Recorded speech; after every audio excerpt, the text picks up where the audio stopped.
Bazı insanlar birçok zorlu koşulda hayatta kalmayı başarıyor. Duyduğunuzda inanamayacağınız mucizeler gerçekleşiyor. Muhtemelen daha önce duymadığınız birbirinden etkileyici hayatta kalma hikayeleri. Hadi başlayalım.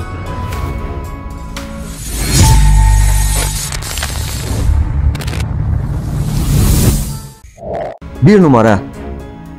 Michelin Lewandowska erkek arkadaşı tarafından diri diri toprağa gömüldükten sonra toprağın altından çıkmak için nişan yüzüğünü kullandı. 27 yaşındaki Michelin Lewandowska sevgilisi tarafından ayakları bağlı bir şekilde koli benzeri bir şeyin içine konulduktan sonra gömüldü. Kadın erkek arkadaşının ona verdiği nişan yüzüğü ile ayaklarındaki koli bandını kesti ve kurtulmayı başardı. 2 numara. Jenna Giz kuduzdan aşı olmadan kurtulan tek kişi olarak kayıtlara geçmişti. Giz, kuduz bir yarasa tarafından ısırıldığında 15 yaşındaydı. Ailesi yarayı temizledi ve tıbbi bir tedavi ihtiyacı olduğunu düşünmedi. 3 hafta sonra Giz, kuduz belirtileri göstermeye başladı. Yorgunluk, çift görme, kusma ve sol kolunda karıncalanma oldu. Kuduz aşısı için süre çok geçmişti. Doktorlar Giz'in bağışıklık sisteminin antikor üretmesine süre tanımak için onu komaya soktu. Bu yöntem daha önce denenmemişti ve başarı oranı bilinmiyordu. Ancak Giz komadan uyandıktan bir yıl sonra eski haline döndü. 3 numara. 60 yaşındaki volkan bilimci Rodolfo Alvarez ve 25 yaşındaki rehber Adrián Valderez, Nikaragua'daki Masaya yanardağının içine düştükten sonra hayatta kalmayı başardılar. Aktif bir yanardağın içine düşen ikili yüksek sıcaklıkta susuz kaldı ancak ciddi bir yaralanma yaşamadılar. 4 numara. Holly Dunn, demiryolu katili lakaplı seri katil tarafından saldırıya uğradıktan sonra hayatta kalan tek kişi oldu. 1997 yılında Holly Dunn 27 yaşında bir öğrenciydi.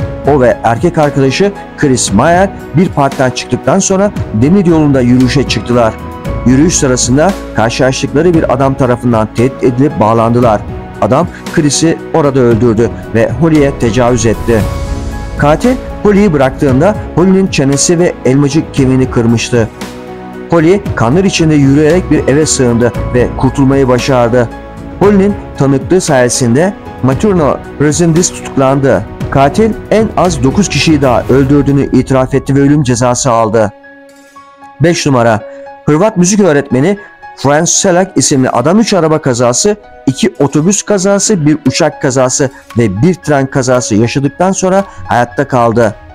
Bu şanslı adam birkaç yıl sonra piyangodan 1 milyon dolar kazandı. 6 numara. 20 Aralık 1980'de 19 yaşında olan Jean Hillard aşırı soğuk bir havada arabasının arızalanması sonucu kaza geçirdi. 3 kilometre uzaklıktaki bir arkadaşın evine yürüdü ve kapıya ulaşamadan yere yığıldı. Hava sıcaklığı -6 dereceye kadar düşmüştü. Hillard 6 saat soğukta kaldıktan sonra ertesi sabah saat 7'de bulundu ancak hayattaydı. Hillard hastaneye götürüldüğünde elektrikli bir battaniye ile ısıtıldı. 2 saat sonra şiddetli kasılmalara girdi ve bilinci yerine geldi. 7 numara. Bobby Henline 7 Nisan 2007'de Irak'taki görevinin 3. haftasındaydı. Henline'ın içinde bulunduğu araç yol kenarına yerleştirilen bir bombayla havaya uçuruldu. Aracın içinde 5 kişi vardı. Bobby hayatta kalan tek kişiydi. Henline'ın vücudunun %38'inden fazlası yanmıştı. 6 ay hastanede kaldı. 8 numara. Nisan 2015'te Nepal'deki 8.1 büyüklüğündeki depremde o zaman 4 aylık olan Sonish Aval 22 saat boyunca çöken binanın altında hayatta kalmayı başardı. 9 numara. 2013 yılında kaybolan Avustralyalı genç Mate Wallen 2 ay sonra ormanda bulundu. 18 yaşındaki Mate Wallen ormanda yürüyüşler tarafından bulundu. Kısmen kördü ve tüm vücudu sülük, böcek ısırıklarıyla kaplı haldeydi. Kaybolduğundan beri 30-40 kilo vermişti. 10 numara. Pencere temizleyici kardeşler Alcides ve Edgar Moreno 2007'de temizlik platformlarını sabitleyen kablo koptuğunda tam 47. kattan düştüler. Camları temizlerken emniyet kemeri kullanmamışlardı. 30 yaşındaki Edgar Moreno olay yerinde hayatını kaybetti. O zamanlar 37 yaşında olan evli ve 3 çocuk babası Alcides kaburgalarında, sağ kolunda ve her iki bacağında çok sayıda kırık ve omuriliğinde hasar nedeniyle komaya girdi. bir süre sonra iyileştiğinde tekrar yürüyebildi.